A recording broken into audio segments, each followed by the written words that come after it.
Gini aja, saya berangkatnya dari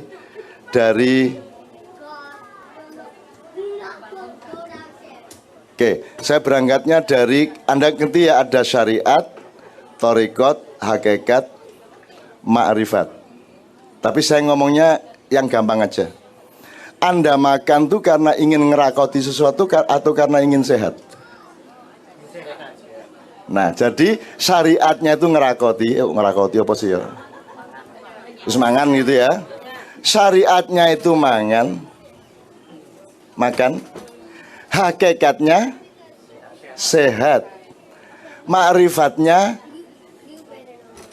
ya, thariqatnya mencari sehat, membangun sehat, ma'rifatnya sehat. Gitu enggak? Anda mencapai kesehatan berarti bermakrifat. Jadi sekarang bisa enggak makan tanpa urusan kesehatan? Bisa enggak? Bisa enggak Anda sehat tanpa makan? Bisa enggak mencapai kesehatan tanpa makan minum? Jadi seluruhnya menjadi satu kesatuan, betul enggak? Nah, cuman orang Indonesia sekarang kan fahamnya syariat kuliner. Jadi orang makan karena ingin makan itu, bukan karena ingin sehat. Enggak apa-apa. Anak kecil harus begitu. Kalau bapaknya yang begitu baru saya marah. Jangan dianggap kesulitan ya Bu ya. Enggak apa-apa. Anak kecil kok. Nah ibu ini yang pelayan karo bapak uber-uberan, nah itu ngelundasku itu ya. Gitu ya Bu ya. Oke. Jadi bisa nggak Anda sholat tanpa kerinduan kepada Allah?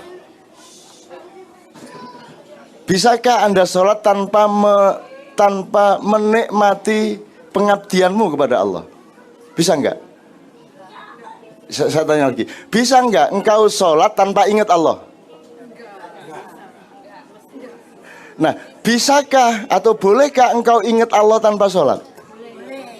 Boleh. Tapi lebih khusyuk mana Anda ingat Allah dengan sholat atau tanpa sholat? Jadi antara ingat Allah dan sholat itu bisa dipisah nggak sebenarnya? Nggak bisa. Jadi tidak mungkin ada orang menjalankan syariat tanpa hakikat. Dan syariat hakikatnya ini adalah jalan atau thariqat untuk mendapatkan makrifat. Makrifat itu apa? Tercapai sesuatu. Makrifat itu adalah Anda belum tahu TV menjadi tahu TV. Anak kecil belum bisa hitung-hitungan jadi bisa hitung-hitungan. Anak kecil untuk tahu 4 kali 2 sama dengan 8 itu kan perlu dikasih tahu. Ketika dia belum tahu 4 kali 2 sama dengan 8, dia masih belum bermakrifat. Begitu tahu 4 kali 2 adalah 8, itu namanya makrifat kecil. Jadi ketika Anda mulai mendarat di Philadelphia, Anda tuh makrifat. Oh ini Amerika itu rek. Ternyata ya kotor dalane. Iya ada nih. Kumuh ada nih. Was angel dolek rokok larang, dolek rujak gak ono, angkringan gak ono. Ya opo iki? Terus kudu gawe tempe dhewe, akhirnya produksi tempe kan gitu kan. Wah harus bikin peyek sendiri karena nggak mungkin Philadelphia bikin peyek. Akhirnya kita jadi kreatif, mendapatkan rahmat dari Allah. Kita bikin apa saja. Saya yang sekarang bermakrifat, saya sudah siap untuk makan kebab. Apa meneh Pak ya? Sing barat-barat. Steak. Sandwich. Apa meneh rek? Pizza. Udah siap aku. Dadak tutuk ke ini pecel. Mbok tak pikir Amerika rek. Pancet aja gini. Oseng-oseng tempe. Lodeh. Tahu campur. Wes. Nah, jadi kan saya bermakrifat. Mendapatkan nikmatan rohani yang luar biasa. Jadi saya ingin mengatakan kepada Pak Rid, saya menjelaskannya kepada para jamaah, tidak kepada beliau ya, dengan bahasa beliau bahwa tasawuf itu tidak bisa dihindarkan. Semua orang membutuhkan tasawuf. Tasawuf itu apa? Tasawuf itu penyadaran dan penikmatan kerinduan dan pengabdian kepada Allah. Maka ada yang jalannya pakai zikir itu supaya Allah mancep bener. Ya. Nah, semua itu tidak bisa dielakkan oleh manusia. Semua manusia butuh tasawuf. Apa sebabnya nyun sewu ya? Apa sebabnya banyak teman-teman di sini di Amerika atau di Eropa itu mengalami kebingungan kalau di Korea aja. Di Korea atau di Hong Kong. Tidak apa-apa, ayo. Sing banter. Ya, oke. Louder. It's okay, fine. No problem. Yes. Oke. Ini tidak apa-apa ya, saya jawab loh ya. Saya kalau waktunya sudah dibatasi saya dikasih tahu ya. Di Korea itu Bu, saya sama Mbak Fia sering ke Korea dan terus disuruh ke sana. Hong Kong juga gitu. Ketemu TKI, tapi saya juga punya teman-teman Korea sangat banyak. Jadi Korea itu saya kasihan sama orang di sana. Ya, kasihan. Kerja gampang, gaji besar, tapi mereka tidak punya waktu untuk menjadi diri mereka sendiri. Ketika Anda kerjakan, Anda bukan diri Anda, tapi Anda pekerja. Nek penggaweane misalnya ini di pabrik ya, orang ini sedino ini tok deh. Sedino 15 kali ini. Jadi waktu naik kereta tuh kapilen ini gitu. Akhir arek-arek wedok iku muring-muring kabeh. Lah apa sampean ingin ini? Itu 15.000 kali gini-gini tok. Jadi orang Korea itu kerja menjadi bagian dari mesin besar yang namanya industri, betul enggak? Kerja keras dan mereka tekun, rajin, luar biasa, total profesional dari jam 8 pagi sampai jam 8 malam. Begitu jam 8 malam pulang bingung. Saya ini siapa ya? Mosok saya hidup di dunia mek ngilangin itu. Akhirnya dia mencari dirinya. Siapakah diriku? Ya. Jadi jam 8 mereka mencari dirinya, tidak ada tempatnya. Maka mereka ke kafe, minum, kan itu kan? Kalau ada gereja, mereka ke gereja, ada masjid, mereka ke masjid. Kalau kayak Anda, begitu Anda sholat, Anda ketemu Allah sama dirimu. Yang tidak peduli kerjaannya apa, tidak peduli hidup di Indonesia apa, di Korea apa, di Amerika, tidak ada urusan. Yang penting aku dengan Allah, Allah dengan aku, kan begitu. Anda punya banyak jalan untuk menemukan dirimu. Nah, teman-teman Korea yang saya kenal itu tidak punya jalan. Begitu jam 8, begitu ya wes naik gak nang kafe atau di pinggir jalan bareng-bareng ngombe atau judi atau game segala macam, kan tidak punya jalan untuk ketemu dirinya. Karena ada rumus, kalau engkau kepingin ketemu Tuhanmu, maka temuilah dirimu. Barang siapa mengetahui dirinya, maka dia akan mengerti Tuhannya. Wa man arafa nafsahu faqad arafa rabba. Barang siapa mengenal dirinya, dia akan mengenal Tuhannya. Maka setiap orang habis kerja keras, itu kan dia tetap harus kembali ke dirinya. Nah, orang Korea yang saya tahu, mereka malam bingung. Maka terus setelah mabuk sampai ngantuk tidur, pagi kerja lagi, gitu terus menerus bertahun-tahun. Nah, sampean kan lumayan. Ono selawatan, ono yasinan, ono wiritan, ono zikir. La ilaha illallah, la ilaha illallah, ya Rahman, ya Rahim, ya Rahman, ya Rahim. Ada gitu-gitu loh. Nah, teman-teman tuh enggak punya pengajian, enggak punya selawatan, enggak punya yasinan, enggak punya hadroh, enggak punya angkringan, yang enggak ada. Jadi Anda ini sangat beruntung sebagai manusia. Oke, ini sambil saya menjelaskan ya Pak Ridha, saya menjelaskan buat teman-teman supaya ilmu yang Anda tanyakan itu bermanfaat untuk mereka. Kalau Pak Ridnya udah beres. Jadi ini misalnya, sampean punya ID card, punya ID card masing-masing, kartu identitas, betul enggak? Oke, apa kolomnya, kolom apa kartu identitas itu? Terus tanggal lahir. Saya tanya satu hal. Yang menentukan kamu lahir itu siapa? Pada tanggal sekian, jam sekian, bulan sekian, tahun sekian, siapa? Oke, Allah ya. Kamu bisa memilih sendiri enggak? Enggak bisa Anda ya. Jadi itu bukan identitas, itu namanya personalitas. Segala sesuatu yang ditentukan Tuhan itu personalitas. Bahwa sampean jadi sampean, tidak jadi yang sampean. Bisa dibalik tak? Enggak bisa.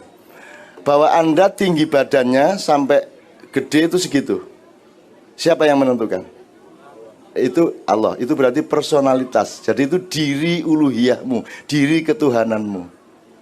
Tapi kalau kamu bekerja di kantor, boleh milih enggak kantor apa warung? Nah, berarti bukan Tuhan yang menentukan, itu pilihanmu. Maka itu namanya identitas. Identitas adalah pilihanmu. Kamu PKB, kamu Demokrat, kamu PDIP, itu identitas karena itu pilihanmu. Tapi kalau kamu adalah kamu, itu pilihan Allah, itu namanya personalitas, bukan identitas. Sekarang di dunia ini orang tidak ngerti bedanya personalitas sama identitas. Dia pikir namanya siapa, Mas? Santoso. Dipikir Santoso itu identitas. Kan bukan pilihanmu namamu. Siapa sing kayak jeneng sampean? Bapak. Nah iya, itu bukan identitas. Itu personalitasmu.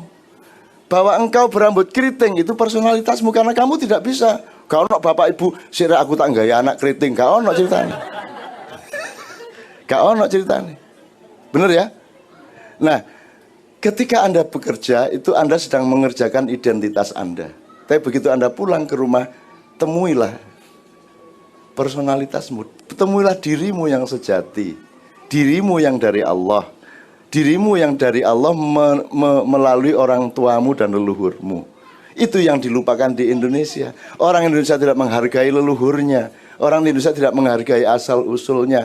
Bahkan Anda jadi orang NU, dari orang Muhammadiyah, jadi ISIS segala macam, Anda menomorsatukan ISIS dan menomorduakan Islam, betul tidak? Anda menomorsatukan NU dan menomorduakan Islam. Lebih penting mana, jadi Muslim apa jadi Nahdliyin? Muslim. Nah, kalau Muslim itu dari Allah, Islam itu dari Tuhan, maka dia termasuk personalitas. Dia lebih penting. Kalau yang waktu acara kemarin kan soal tela geduk, ya. Saya tanya, Anda tela jadi apa aja, Bu?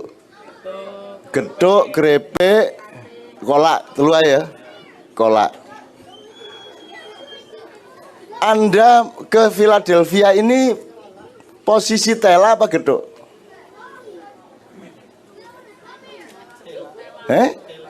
Tela. Kalau tela berarti yang bikin tela siapa? Tuhan. Jadi siapa yang bikin Anda ke Philadelphia? Bukan pilihan Anda toh. Pilihan Anda karena Anda boleh ke Jepang, karena Anda boleh ke Taiwan. Tapi kalau Anda adalah Anda, itu pilihan Allah. Ah, jadi teman-teman sekalian, sekarang ayo kita kembali ke ketela. Jangan ribut soal gedok lawan krepek lawan kolak. Karena mereka semua menomorsatukan kolak, gedok dan kolak. Kemarin sudah saya kasih contoh di gedung itu. Kalau orang Jawa ayam berkokok apa? Kukuruyuk. Pak Aliang dari mana Pak Aliang sampean? Cirebon. Di Cirebon ayam berkokok bunyinya apa? Kukuruyuk. Kukuruyuk, Pak. Sama dengan Jawa. Kalau Sunda? Kongkorongkong. Madura? Madura kukurunu. Oh enggak, itu Banjar itu. Kadang orang Cina kan nggak bisa ngomong kukuluyuk. Oh kukuluyuk, ya ya. Kalau Cina kukuluyuk kata dia, Pak. Oke, iya Mas. Apa itu? Barat? Suku Sududu. Apa gimana? Can we listen to it? Can we listen how the Western people? Sekarang saya tanya, yang benar yang Pak Rich bunyikan tadi, ataukah kongkorongkong, ataukah kukuruyuk, ataukah kukurunu? Yang benar yang mana? Aku tanya, yang mana yang benar? Yang benar itu ayamnya. Jelas ya? Yang benar itu ayamnya, karena ayamnya itu personalitas. Allah bikin kayak gitu. Terus kita mencoba menginterpretasikan, coba menirukan, kan begitu. Nah, cara kita menirukan beda-beda. Orang Amerika menirukan tadi itu kayak Pak Rich. Saya nggak bisa menirukan tuh, Pak. Kalau orang Sunda menirukannya kongkorongkong, orang Jawa menirukan kukuruyu, orang Madura menirukan ayam tadi kukurunu. Kenapa kita saling menyalahkan di antara kukuruyu sama kukorongkong? Sekarang kan begitu yang terjadi di Indonesia. Saling menyalahkan. Padahal yang benar ayamnya itu. Kan gitu. Maka kalau kita kembali ke ketela, artinya kembali kepada yang Allah ciptakan. Ngerti ya Bu ya? Sebentar. Masuk kayak nggak ngerti ya. Gini Bu, ini kayu apa Bu? Triplek. Triplek terbuat dari kayu. Triplek yang bikin siapa? Dengan ilmunya dan teknologinya. Kayu berasal dari apa? Pohon. Yang bikin pohon siapa? Bisakah manusia bikin pohon? Jadi pernah manusia tidak kerja sama Tuhan? Enakmu dewe kon. Nyolong kayu terus kok gawe kursi, kok gawe tembok, terus kamu pikir itu karya kamu. Emang bisa manusia bikin kayu? Nggak bisa. Jadi kamu tidak pernah terlepas dari kerjasama dan manajemen bersama dengan Allah. Kan gitu. Nah pohon itu yang namanya personalitas. Triplek ini identitas. Karena pohon juga boleh dibiarkan jadi pohon aja, nggak perlu diapa-apain. Tapi kan manusia diberi akal sehingga dia bekerja sama Allah, mentakdirkan pasca kayu, dia takdirkan aja jadi triplek, jadi meja, jadi kayu, jadi pangkal gagang pisau dan seterusnya. Itu namanya identitas. Maka jadi cangkul, jadi keris, jadi parang dan seterusnya. Gitu ya Bu ya. Nah, Anda tidak bisa berhenti pada kayu tanpa menyadari pohon. Betul enggak? Anda tidak bisa berhenti pada pohon tanpa menyadari akar dan tanahnya. Betul enggak? Anda tidak bisa berhenti pada akar dan tanah tanpa menyadari yang menciptakan tanah, bumi, galaksi, planet, dan seluruh alam semesta. Betul enggak? Nah itu yang namanya tasawuf. Menelusuri kesadaran sampai ke pangkal kehidupan. Apa pangkal kehidupan itu? Apa? Yang paling pangkal itu apa? Bu, yang paling awal dari kehidupan. Loh, lahirlah dari bapak ibu. Sebelum lahir ada bapak ibu terus. Pangkalnya itu Tuhan. Gimana saya sampean ini? Kalau enggak ada Allah, ada Anda enggak? Kalau enggak ada Allah, ada bumi enggak? Kalau enggak ada Allah, ada alam semesta enggak? Kalau enggak ada Allah, ada manusia enggak? Kalau enggak ada Allah, ada setan enggak? Ayo. Jadi siapa yang bikin setan? Siapa yang bikin iblis? Siapa yang bikin dajjal? Jadi kamu jangan marah sama iblis. Dia bikinan Allah, dia tugasnya berbeda, ngelatih kamu supaya imanmu kuat. Kalau nggak digoda oleh iblis, kamu tidak akan latihan. Semua pemain-pemain UFC, boxing, WBA, WBO itu punya sparring yang hebat. Dan Anda diberi sparring yang luar biasa, yaitu iblis yang punya anak namanya Dajjal dan punya turunan namanya setan. Itu sparring partnermu untuk membangun imanmu. Jadi jangan benci sama mereka. Tantangan, ayo wani gelut. Gitu, tapi tidak pakai kebencian. Anda ini sukanya benci itu loh. Di mana-mana itu kebencian. Se-Indonesia itu benci semua Pak Eliang. Di Facebook itu isinya benci, betul enggak? Jadi di masjid ini mudah-mudahan yang terjadi adalah kasih sayang, Rahman Rahim, ya. Karena tiap hari orang Islam oleh Allah disarankan untuk memulai segala sesuatu dengan membaca Bismillahirrahmanirrahim. Berapa sifat Allah? Yang disepakati 99, bisa 102, bisa lebih lagi. Tapi yang utama dari sifat Allah apa? Ar-Rahman, Ar-Rahim. Lu sudah Rahman kok pakai Rahim segala? Pernah dijelasin oleh Ustaz? Apa penjelasannya? Saya pakai penjelasan gampang aja. Kalau Rahman itu mulutnya mangap tak mingkem. Rahman, mangap ya. Berarti kalau mangap itu kan sesuatu yang terlempar keluar dan jauh. Nek Rahim mingkem berarti dia masuk ke dalam. Ngono wis gampang wis, gak ngel-ngel. Jadi kalau Rahman itu cinta yang luas. Ya. Kalau Rohim cinta yang dalam. Ah, jelas ya. Lebih dulu mana, meluas apa mendalam? Meluas dulu. Orang lain dulu yang dinomorsatukan. Betul enggak? Allah sendiri tidak mementingkan dirinya, dia mementingkan hamba-hambanya dulu. Maka bukan Bismillahirrahmanirrahim, tapi Bismillahirrahmanirrahim. Mangapse kait mingkem. Ojo mingkem marungun mangap terus. Itu ya. Jadi Rahman adalah cinta yang meluas. Kalau orang modern menyebut cinta horizontal. Kalau Rahim cinta yang mendalam atau cinta vertikal. Loh, mendalam kok vertikal? Loh, gimana sih? Garis ke dalam ini kalau diterusin keluar kan satu garis dengan vertikal. Jadi vertikal itu kan menembus dari Allah sampai Allah. Kan gitu. Nah, jadi ini ada Pak Alia, ada teman-teman dari Kristiani ya. Mereka juga sangat menomorsatukan ajaran kasih.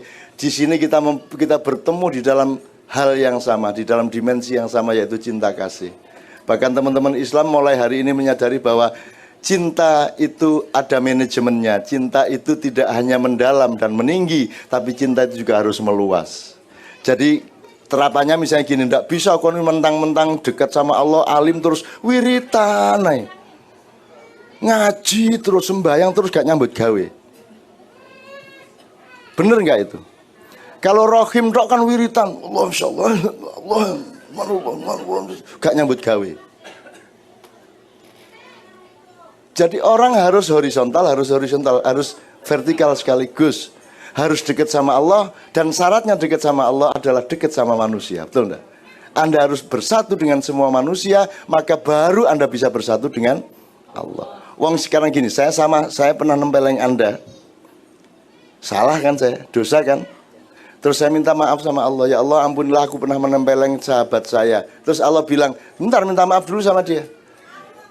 Kalau Anda tidak maafkan saya, Allah tidak memaafkan saya, betul enggak? Jelas ya? Nah, jadi begitu pentingnya Rahman baru Rahim. Jadi saya menjawabnya hanya beberapa dimensi Pak Rich, kira-kira yang bisa difahami teman-teman dan langsung bermanfaat. Intinya sederhana bahwa tasawuf itu tidak hanya dibutuhkan oleh semua orang Islam, tapi dibutuhkan oleh semua manusia, yaitu meneliti dirinya sampai ke tingkat yang paling rohaniah gitu. Oke, kira-kira seperti itu. Yang ketiga siapa tadi ya?